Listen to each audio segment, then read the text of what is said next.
Boa noite a todos. Vamos começar mais um estudo de segunda-feira. Hoje, 14 de junho de 2021. Vamos ver se o pessoal vai chegando. Quem tá aí vai dando um oi. Então, pessoal, vamos começar com a nossa oração de abertura dos trabalhos, pedindo a Deus que nos dê a possibilidade de um estudo proveitoso essa noite, que os coordenadores da casa estejam conosco, não só aqui no Luz e Harmonia, mas nos lares de cada um de nós que estamos assistindo, que possamos agradecer a Deus pela oportunidade de estarmos aqui reunidos, que possamos reconhecer o quanto somos privilegiados de estarmos aqui, nesse momento tão tumultuado no mundo, simplesmente juntos, no Luz e Harmonia, falando sobre Deus, aprendendo um pouco mais sobre a doutrina que abraçamos, de modo que a gente possa cada dia ser um pouquinho melhor do que ontem. E assim, com a permissão dos coordenadores do estudo, tanto materiais quanto espirituais, damos início ao estudo dessa noite. O tema, conforme anunciado, Evangelho segundo o Espiritismo, capítulo 8, Bem-aventurados que têm o coração puro, itens 11 a 17. Vou começar a leitura, espero que vocês estejam acompanhando aí em casa também. Evangelho segundo o Espiritismo, capítulo 8, Bem-aventurados que têm coração puro. Escândalos. Se tua mão é motivo de escândalo, corta-a. Ai do mundo por causa de escândalos, pois é necessário que haja escândalos, mas infeliz do homem pelo qual o escândalo acontece. Se alguém escandalizar um desses pequenos que acreditam em mim, seria melhor que o pendurassem pelo pescoço a um desses mós girados por asnos e que se o atirasse ao fundo do mar. Não desprezeis nenhum desses pequenos. Eu vos declaro que no céu seus anjos veem sem cessar a face de meu Pai que lá está, pois o Filho do Homem veio salvar o que estava perdido. Se tua mão ou teu pé é motivo de escândalo, corta-os e atira-os longe de ti. É melhor que entres na vida tendo só um pé ou uma mão, que ter dois deles e ser atirado ao fogo eterno. E se teu olho é motivo de escândalo, arranca-o e atira-o para longe de ti. É melhor que entres na vida tendo um só olho, a ter dois e ser precipitado no fogo do inferno. Mateus capítulo 18, versículos 6 a 10.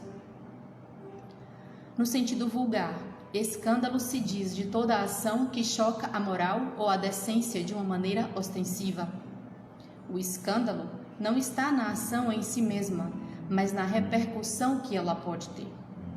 A palavra escândalo implica sempre a ideia de certo fragor. Muitas pessoas contentam-se em evitar o escândalo porque o seu orgulho sofreria com ele e sua consideração ficaria diminuída entre os homens. Desde que suas torpezas sejam ignoradas, isso lhes basta e sua consciência permanece em repouso. São, segundo as palavras de Jesus, sepulcros brancos exteriormente, mas cheios de podridão no interior, vasos limpos por fora e imundos por dentro. No sentido evangélico, a acepção da palavra escândalo, tão frequentemente empregada, é muito mais geral. Por isso, em certos casos, não se compreende sua acepção. Escândalo não é somente o que ofende a consciência do outro, mas tudo o que é resultado de vícios e imperfeições dos homens. Toda a má reação de indivíduo para indivíduo, com ou sem repercussão. O escândalo, nesse caso, é o resultado efetivo do mal moral. É preciso que haja escândalo no mundo, disse Jesus, porque os homens, sendo imperfeitos na terra, estão inclinados a fazer o mal, e mais árvores dão maus frutos. Portanto, é preciso entender por essas palavras que o mal é uma consequência da imperfeição dos homens, e não que eles tenham obrigação de praticá-lo. É necessário que o escândalo aconteça, para que os homens, estando em expiação na terra, punam-se a si mesmos pelo contato de seus vícios, dos quais são as primeiras vítimas e cujos inconvenientes acabam por compreender. Quando estiverem cansados de sofrer com o mal, procurarão um remédio no bem. A reação desses vícios serve, portanto, a um só tempo como castigo para uns e como prova para outros. É assim que Deus faz emergir o bem do mal e que os próprios homens aproveitam as coisas más ou rejeitáveis. Se ocorre assim, dir-se-á, o mal é necessário e resistirá para sempre. Pois, se viesse a desaparecer, Deus seria privado de um poderoso meio de castigar os culpados.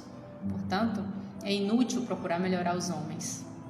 Mas, se não houvessem mais culpados, não haveria necessidade de castigos. Suponha-se a humanidade transformada em homens de bem. Nenhum procurará fazer mal a seu próximo, e todos serão felizes, porque serão bons.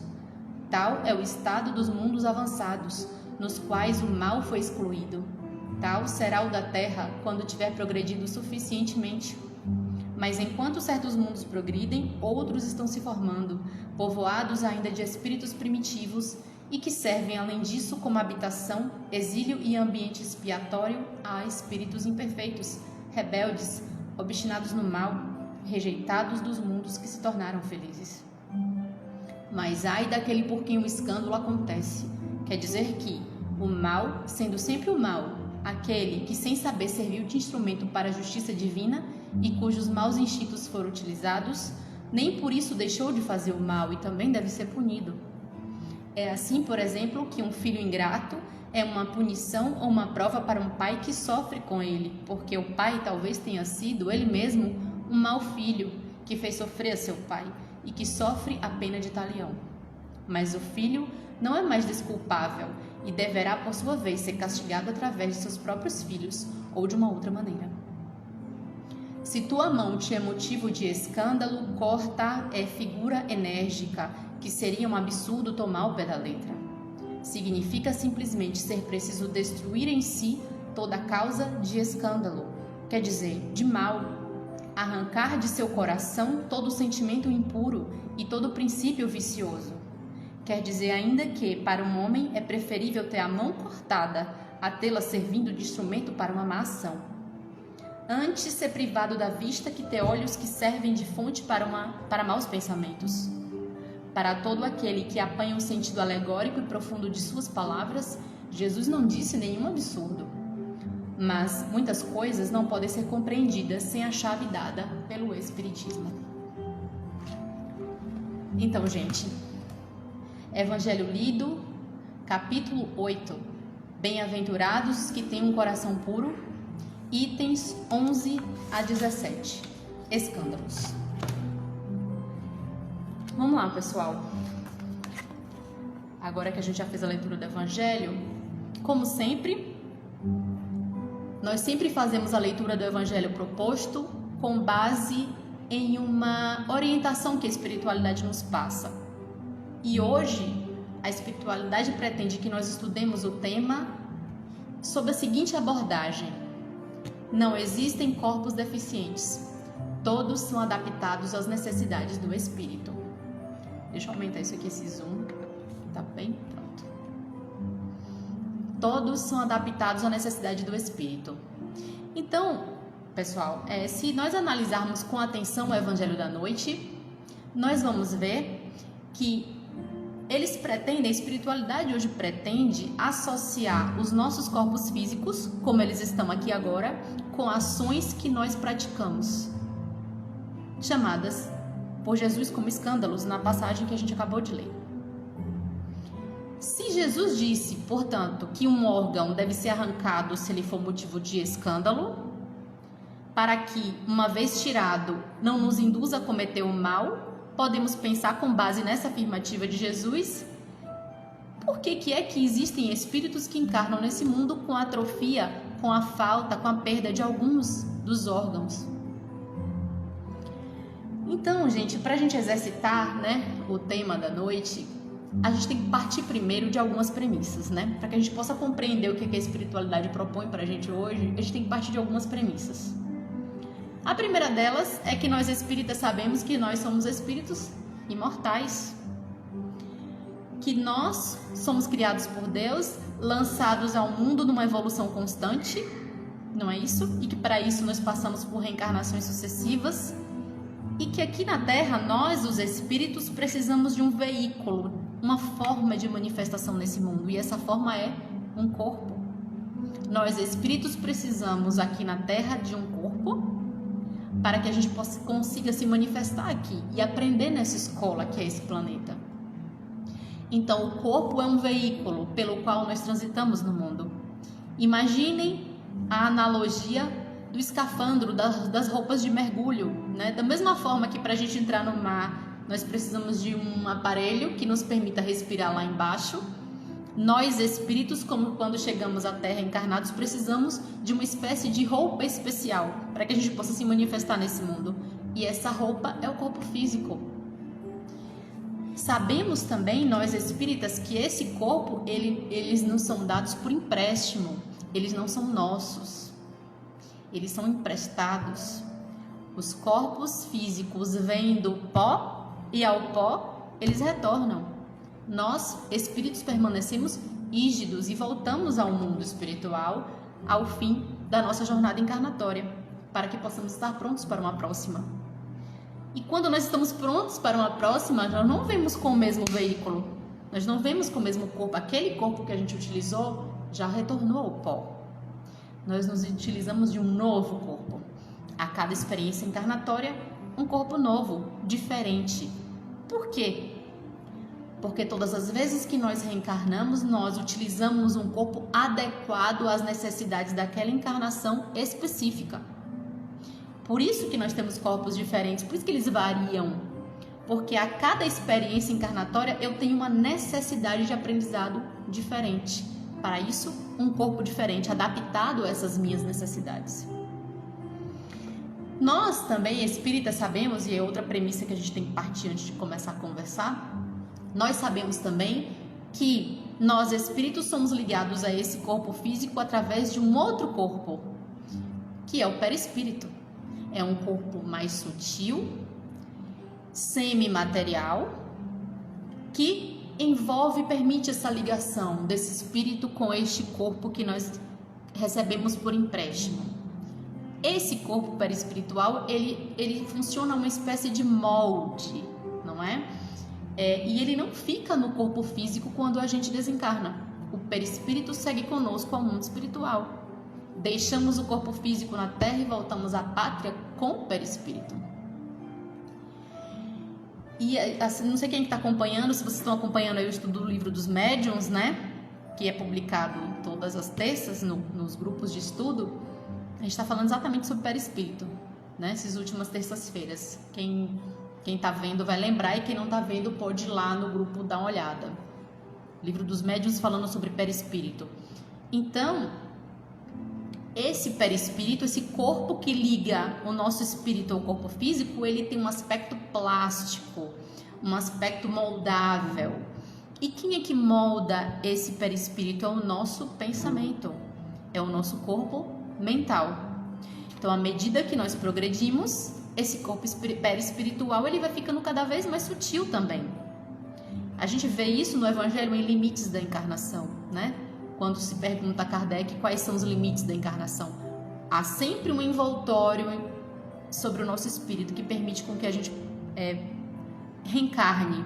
Mas à medida que nós vamos evoluindo, esse perispírito vai ficando cada vez mais iluminado e mais sutil. Quanto mais grosseiro, mais primitivo é o espírito. O perispírito e a plasticidade dele, essa característica plástica e moldável, é bastante exaustivamente explicada num livro que nós já indicamos aqui, a leitura, que é O Perispírito e Suas Modelações. A gente já falou dele aqui nas segundas-feiras. Esse livro explica muito bem essa característica plástica do perispírito e a interferência do nosso corpo mental, do nosso pensamento nele. Podemos também, fora da doutrina espírita, mas voltando à Bíblia, falar que Jesus chamou o perispírito do quê? Da veste nupcial, na parábola das bodas, né? Das núpcias. Quem está lembrado aqui? Quando Jesus diz que vai entrar no banquete aquele que estiver com a roupa adequada. A roupa adequada não é o corpo físico, não é uma roupa de casamento, é o nosso perispírito, porque ele fica impregnado com os nossos pensamentos, com as nossas vivências e com os nossos sentimentos. Se esse sentimento é bom, essa veste ilumina-se. Se é ruim, não, e não conseguiríamos entrar no banquete nupcial. Foi assim que Jesus chamou o perispírito. Mas a humanidade, desde que existe, desde os primórdios, já percebia a existência do perispírito. Podemos citar aqui, o livro cita, estou aqui citando já o autor, que é Luiz Gonzaga Pinheiro. Ele cita que os egípcios chamavam o perispírito de Ka, Pitágoras chamava de corpo sutil, os neoplatônicos chamavam de aura, o budismo chama de Kamarupa, Hipócrates chama de eu astral, Jesus, como vimos, chamamos da veste nupcial, Paulo de Tarso chama de corpo espiritual e os cristãos primitivos chamam de corpo glorioso. Isso é o perispírito. Nosso perispírito, portanto, como dito, ele se molda ao nosso campo evolutivo. Mais evoluídos ou menos evoluídos, esse corpo ele é mais sutil ou luminoso. Então, pois bem, vamos partir dessas duas premissas para a gente conversar hoje.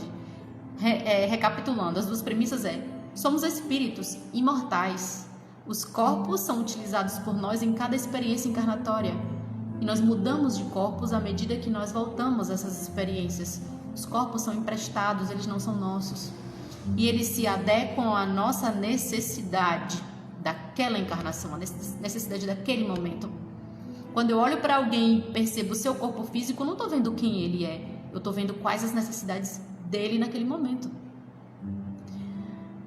E o segundo pressuposto é que, além do corpo físico que nós utilizamos, nós temos o corpo perispiritual, que permite que o espírito se conecte e haja no mundo junto com esse corpo físico.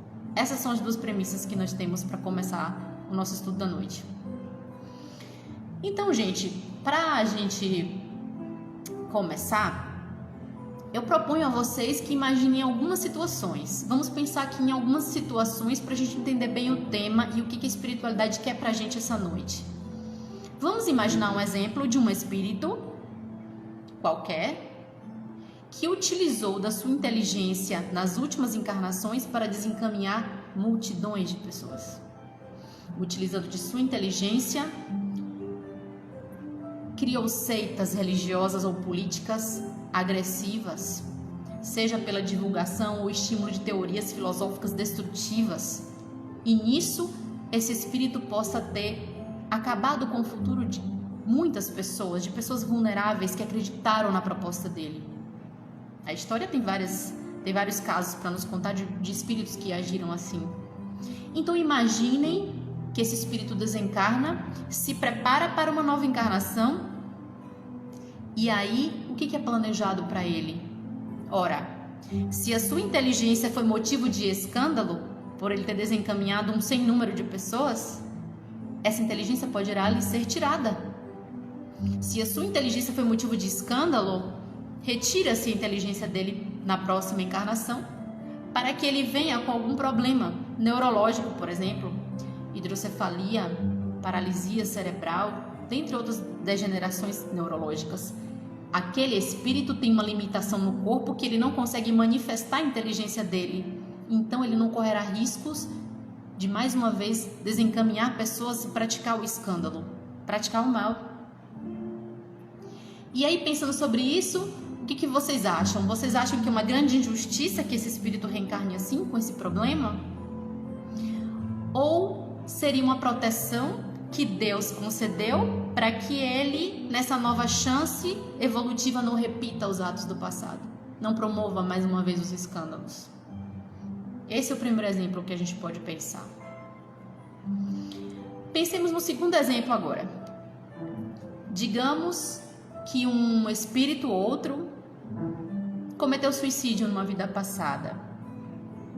Ele se jogou nos trilhos de um trem em movimento, digamos, né? Esfacelou o seu corpo físico e esfacelou o seu perispírito. Chegando ao mundo espiritual, como é que ele chega? Nós vimos na premissa anterior que o perispírito nos acompanha ao mundo espiritual. O perispírito não fica no túmulo, vai conosco. Esfacelado, o que é preciso ser feito? É preciso reconstruir esse perispírito que ele mesmo destruiu. E aí, quando esse espírito está pronto para uma nova experiência encarnatória, ele tenta formar um feto perfeito e não consegue. E aí, aquela escolhida para ser sua mãe sofre abortos sucessivos. Porque o corpinho não consegue se formar totalmente, porque ele está em fase de tentativa de remodelar. Lembremos que o perispírito ele tem um formato plástico, modelável. Através dos choques anímicos, no ventre de uma mulher, ele vai mais uma vez formando o seu perispírito. Quando, enfim, esse ser, depois de alguns abortos, consegue vingar, digamos assim, no ventre de sua mãe, ele nasce. Mas ele nasce com problemas de coluna, com problemas no joelho.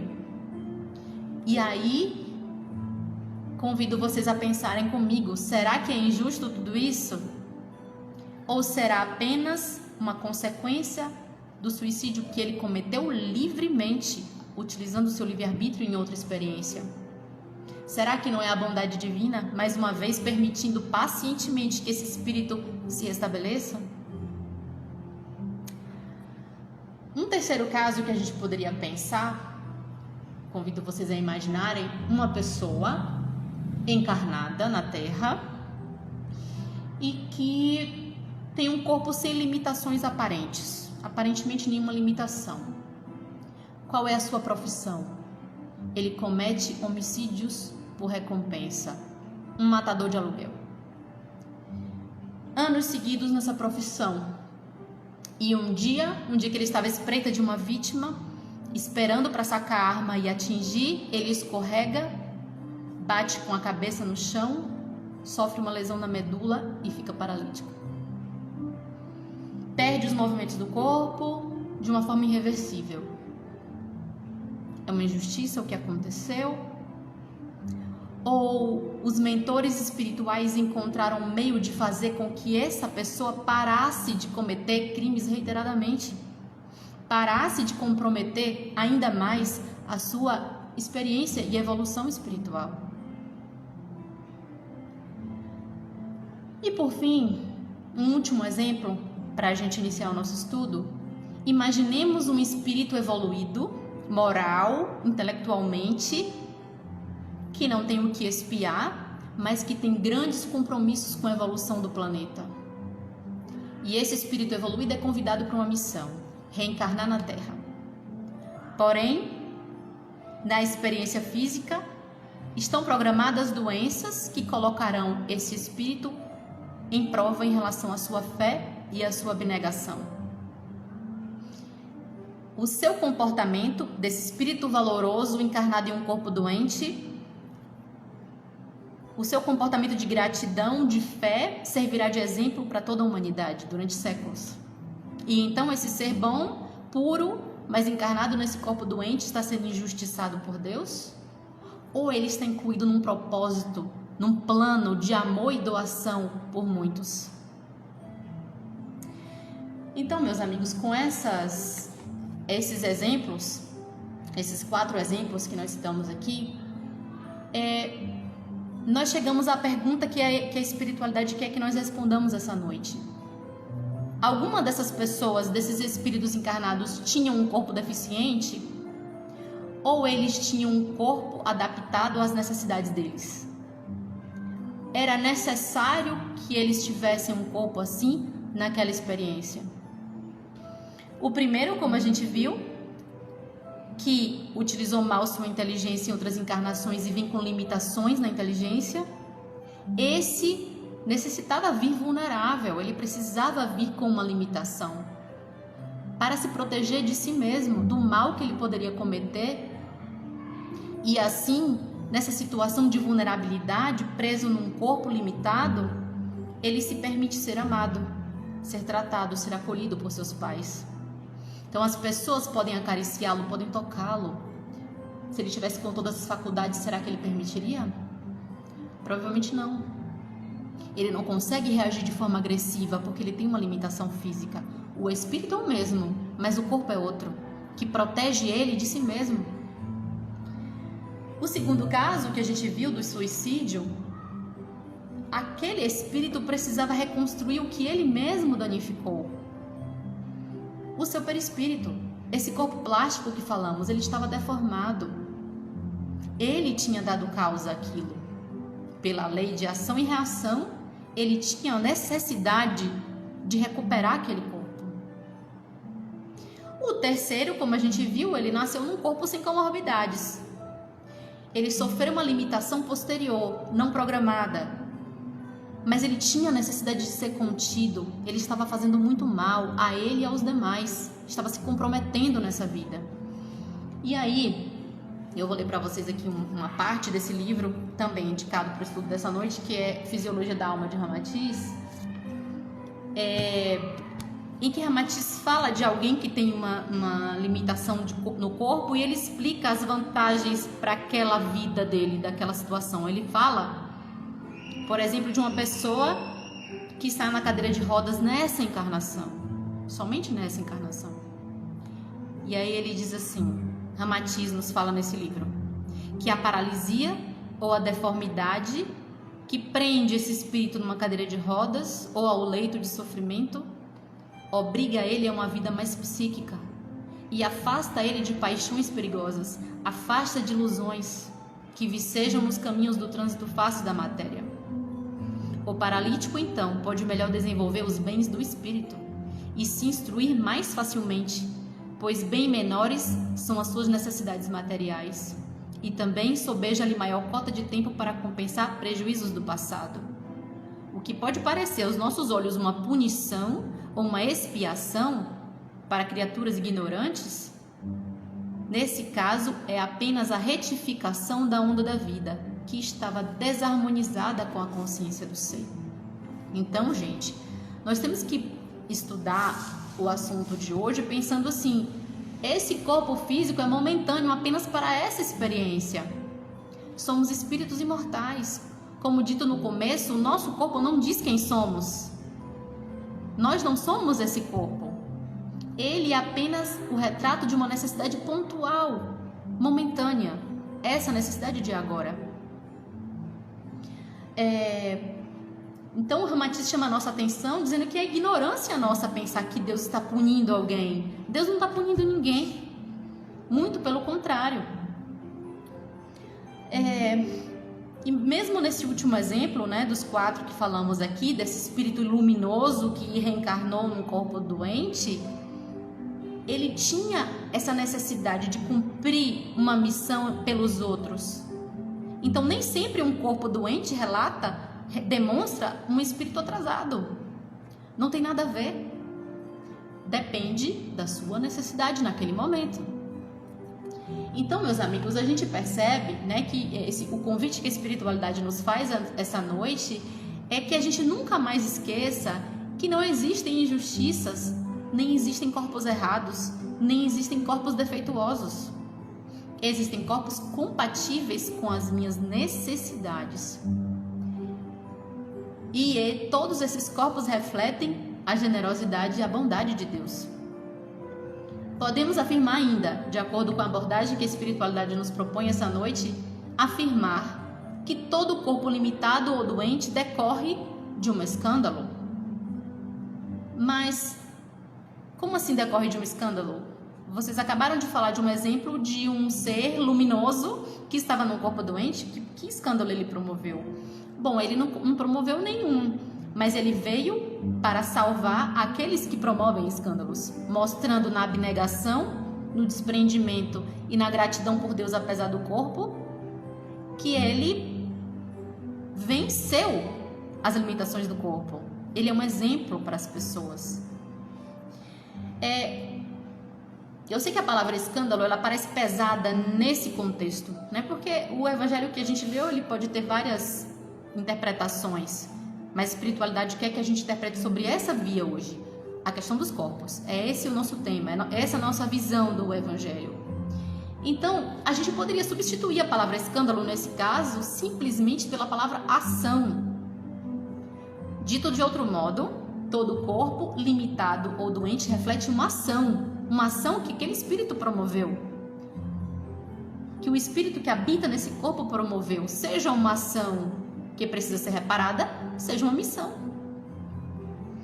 Então, nós entendemos, portanto, que o resultado dessa ação, que é esse corpo adequado, ele não é um mal.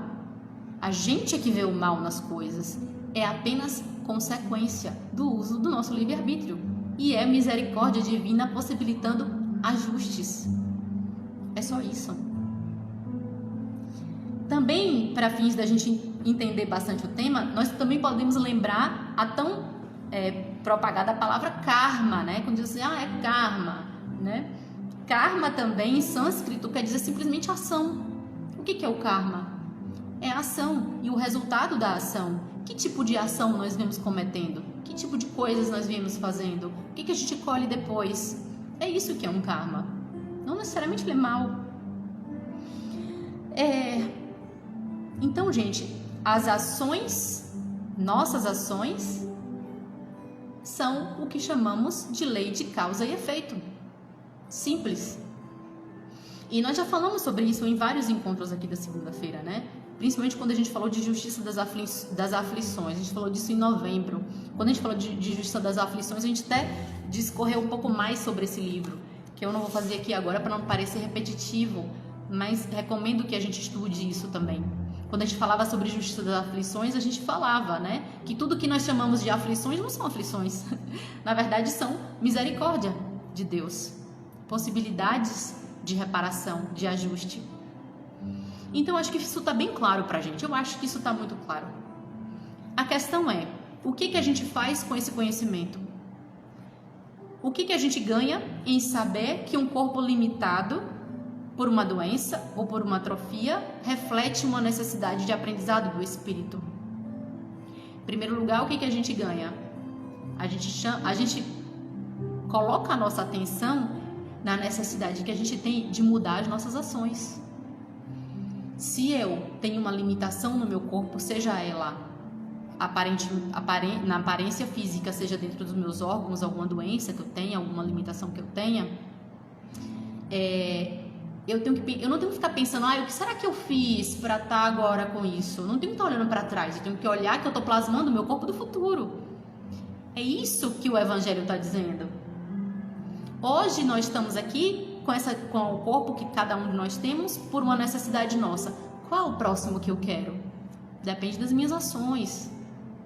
Que tipo de ações eu venho fazendo? Então, é um convite expresso à mudança de ponto de vista e mudança de atitudes. Quando Jesus fazia as curas, vocês vão se lembrar disso, ele fazia as curas, ele afastava aquela doença, aquela deficiência, e depois o que Jesus dizia? Vá e não peques mais, para que não te aconteça uma coisa pior. O que Jesus está dizendo ali? Olha, eu tirei aqui agora a sua doença, a sua deficiência, mas olha os teus pensamentos e tuas ações, senão vai acontecer novamente. Jesus dizia isso o tempo inteiro. Então, nem todo cego ou paralítico que Jesus curou, ele poderia ser curado. Dependia muito da condição moral daquela pessoa. Por isso que quem tinha bastante fé conseguia a cura, e Jesus dizia, tua fé te curou. Porque aquela pessoa tinha mudado, ela tinha aprendido com aquela limitação. Aquela experiência naquele corpo já tinha dado todos os efeitos que aquela pessoa precisava. Então ela conseguia a cura. Quem vai se lembrar aqui do Evangelho na passagem de uma moça cega? Eu não me lembro aqui qual é o capítulo, não anotei. Mas se eu não me engano é o Espírito São Luís. Que vem uma menina que não enxerga, bem-aventurados que têm os olhos fechados, vocês vão se lembrar. Quando São Luís diz assim, olha, eu não sei o que eu vou poder fazer por você, depende da sua história. Depende se você realmente já aprendeu o que você podia aprender. Se sim, a bondade de Deus é permitir uma cura. Se não, esperemos até que você aprenda. E aí, na próxima encarnação, terás um corpo novo, de acordo com a sua necessidade atual. Então, gente, essas limitações dos nossos corpos, elas refletem alguma limitação moral que nós temos daquele momento, Então, por isso, saber sobre o que a espiritualidade está nos propondo hoje nos ajuda em nossa reforma íntima, nos ajuda a plasmar as nossas próximas experiências, nossas próximas necessidades. A segunda coisa que a gente aprende com o tema da noite é que devemos nos afastar da revolta todas as vezes que somos acometidos por isso.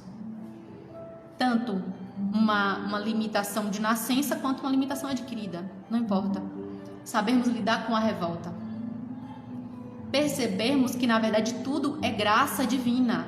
Vamos tirar esse óculos da revolta, da blasfêmia a Deus. Nós estamos colhendo o que nós semeamos. Nós sabemos disso. Nós espíritas sabemos, e quem mais sabe disso? Se temos essa limitação, primeiro pensamento que vem em nós é acusar Deus de injusto, de dizer que Deus tem preferidos, pessoas que ele considera preferidas e abençoadas e que nascem, entre aspas, perfeitos. Não, é a necessidade daquele espírito naquele momento. Não sabemos como eram os corpos antes, não sabemos qual vai ser depois. Naquele momento é aquele. A vida é um piscar de olhos. Por que a gente se fixa tanto nisso? Então, afastar esse sentimento de revolta. Se revoltar contra Deus em razão dos nossos corpos é totalmente contraditório com os atributos divinos de bondade e justiça. Deus é bom, Deus é justo. Devemos procurar resposta pelas nossas ações. Esses dias eu estava vendo no Instagram uma imagem, eu não me lembro de que perfil foi, dizendo assim: ser espírita é para os que aguentam. Ser espírita é para aqueles que estão dispostos a assumir que são responsáveis. Responsáveis por tudo. O espírita não tem a quem culpar. Só agradecer. Agradecer a Deus a oportunidade de aprender. Errar é permitido, desde que depois a gente repare com alegria, não com pesar, não com tristeza. Que bom que Deus nos dá a oportunidade de desfazer para que a gente possa aprender errando. É para os que aguentam, né? Então, já tem meia hora, Luiz? 40 minutos? Meu Deus! Meu Deus! Então, espera mais 5 aí. Senta um pouquinho. Então, gente, para eu pular aqui, se não vai dar tempo, nós espíritas temos que dar o exemplo. Nós temos que dar esse exemplo, né? Suportemos com paciência, agradeçamos a oportunidade de reajuste, na certeza de que na próxima vida aquela limitação não mais vai me acompanhar, pois eu já vou ter aprendido com ela. E aí a gente retoma aqui o aprendizado do começo, né? Que o nosso corpo mental molda o nosso perispírito. Portanto, se agora, nesse momento, estamos envolvidos em sentimentos de culpa, de remorso, de ódio, nós estamos plasmando o próximo corpo. Nos libertemos desses sentimentos. Não nos entreguemos à culpa, aos remorsos, aos sentimentos destrutivos, porque isso interfere plasticamente no nosso perispírito. E aí, né, encaminhando um pouco para o final, e para não perder o costume, eu venho trazer para vocês um exemplo de um espírito que... Nós citamos 4, não foi? No começo, 4 experiências de espíritos. E o último, nós vimos que era um espírito iluminado.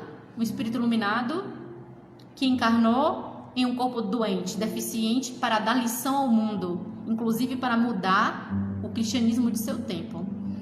Não sei se vocês sabem de quem eu estou falando, mas eu estou falando de São Francisco de Assis.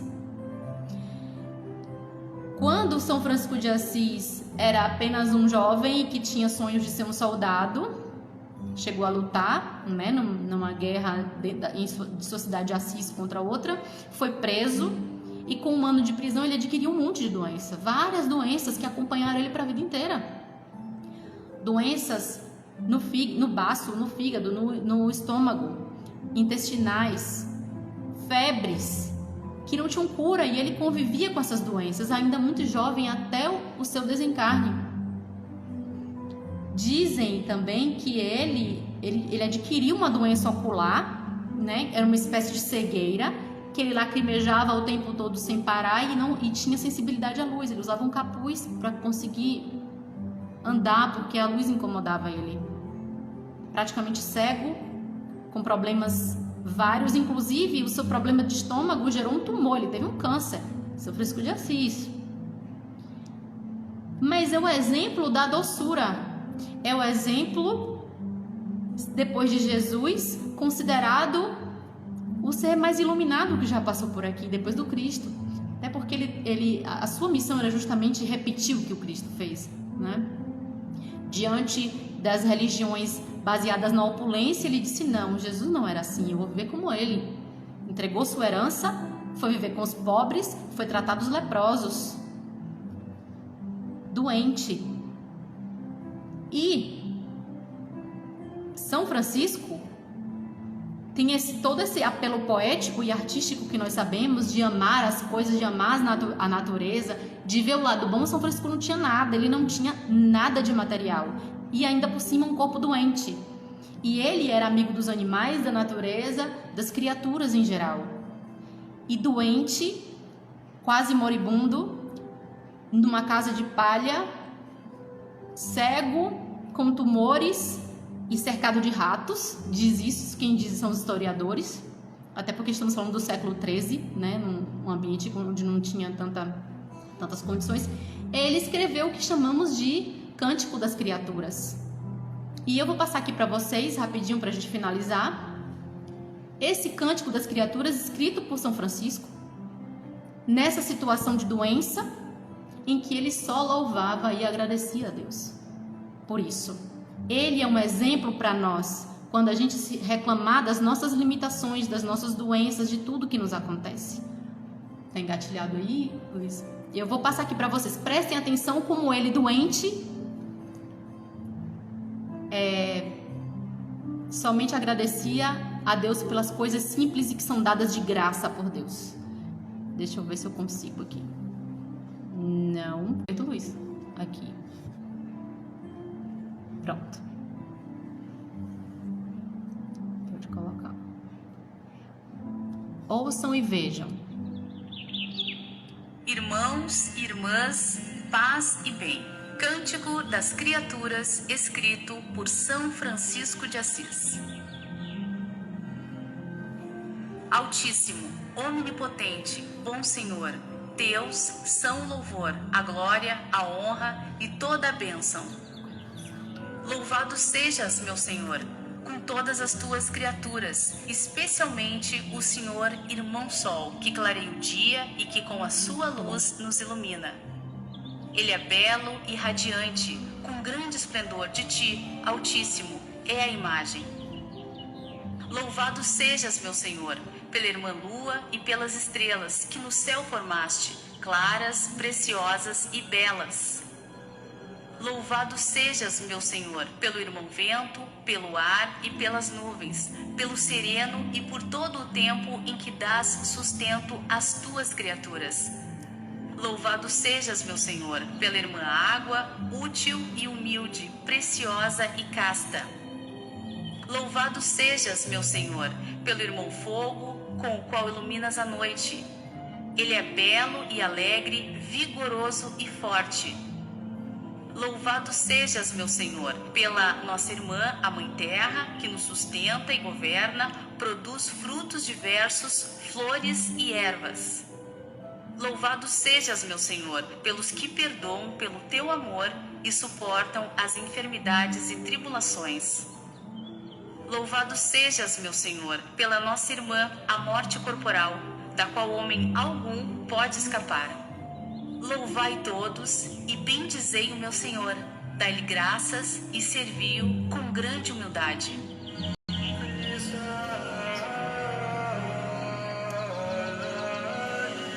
Imaginem alguém nessa situação de doença e limitação que falamos, escrevendo isso, agradecendo as coisas que Deus dá de graça, grato pelo que Deus dá, sem nada cobrar. Inclusive, ele teve as chagas de Cristo, São Francisco. As feridas se abriam e sangravam o tempo inteiro, e ele bendizia a Deus por estar sentindo na pele o amor do Cristo, pelas dores que ele sentia. Então, gente, a gente vai finalizar lembrando disso, tá? Sobre esse recado que a espiritualidade nos dá, de que não existem corpos imperfeitos, limitados, deficientes. Existem corpos compatíveis com um momento da nossa vida.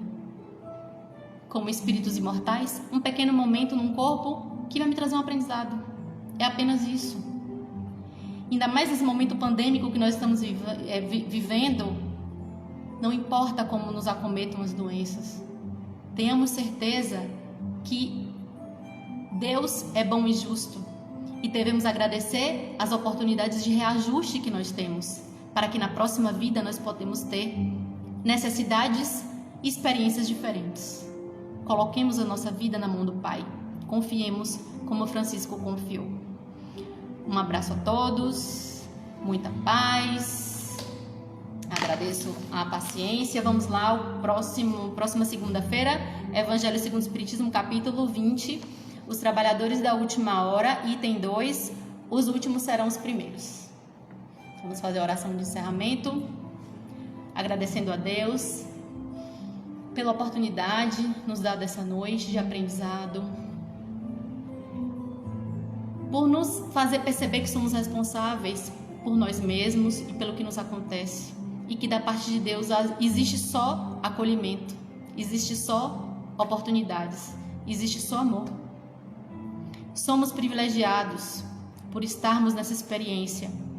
Não maldigamos nosso corpo, não maldigamos o mundo, as coisas que chamamos de aflições e doenças. Aprendizado pra gente, e que na próxima nós possamos ter outras experiências e outros aprendizados, dando sempre glória a Deus por isso. Um beijão, boa noite, tchau, tchau. Não sei.